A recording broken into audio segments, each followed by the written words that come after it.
Oh man, I am getting a thumping in the rear.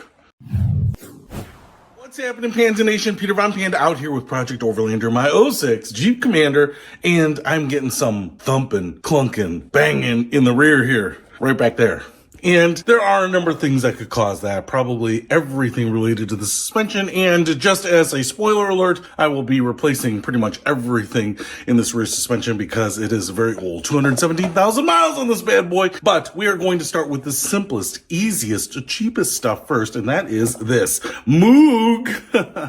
That's a nickname that was given to me very early in life as well. But these are some bushings, some bushes, because the sway bar in the back here has a couple of bushings that tend to wear out. I think they're original to the car. I've already replaced the sway bar links, but these are something that look like they are in pretty bad shape. And so I thought I would replace them with some brand new bushings here. See if I can get rid of some of that clunking sound. But if we don't get rid of it with that, we will move on to the next easiest, cheapest thing and replace that as well. But either way, we are starting with these bushings here. I just want to quick show them to you. They look like U's. We've got a slit in the middle where you will open it up and get it around that sway bar. Black rubber, really thick, really hard, very stiff. The old ones are probably disintegrated. Now, the thing about this is that on this Jeep Commander, on the driver's side here, getting the bushing off of the passenger side looks like it should be pretty easy. I think it's 16 millimeter bolts, but getting the bushing off of the driver's side is going to be considerably harder.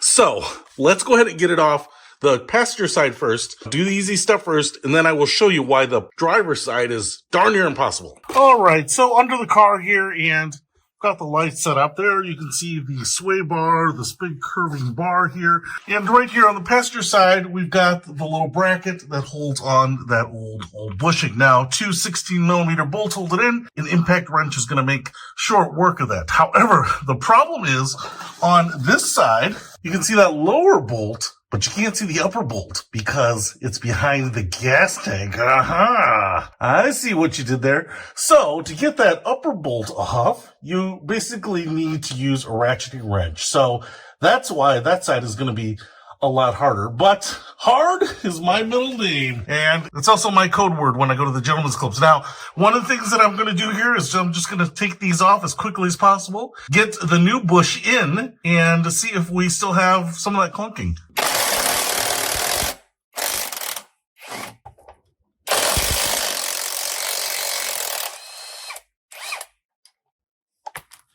Okay, that's all it takes. Now I can just pry this off here. And one of the things that I will do here is once I get this off and get the new bushing on, a lot of people, debate whether you should lube up the bushing or not. I find lube is always good in excess. So I will actually lube up mine. I'm not going to really show that to you. I just put a little grease inside the bushing just where it's going to rub on the post itself. All right, I've got the new bushing pressed on there. So like I said, got it lubed. Now all I have to do is press this guy back on, just get everything lined up, and then use the bolts again to kind of compress everything down. So that's pretty simple on this side. That was way quicker than I expected. All right. The bushing on the other side was a major pain. First of all, I have these ratcheting wrenches here. 16 millimeters is what you would need to get it off. It took me forever because the ratcheting portion here was actually too big. The bolt is too close to the curve in that clamp. So I used a socket wrench. It just forever. I actually took off the tire here to get a little bit better angle on that bolt. But it's definitely a DIY job. You can definitely do it at home, but if you have a lift, that's going to make it a lot easier. So now that we've got those bushings on there, hopefully that sway bar will stay in place. It'll be much more quiet.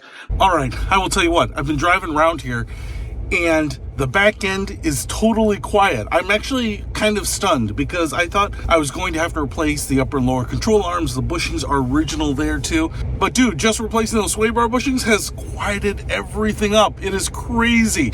So, wow, that was a pretty simple and inexpensive fix for getting as much value as I did out of it. Not the simplest thing on the driver's side, but nonetheless, it got done by a moron with a socket wrench. So if you want to do it, I'll put a link to everything you need in the description below. Peter Von Panda, out.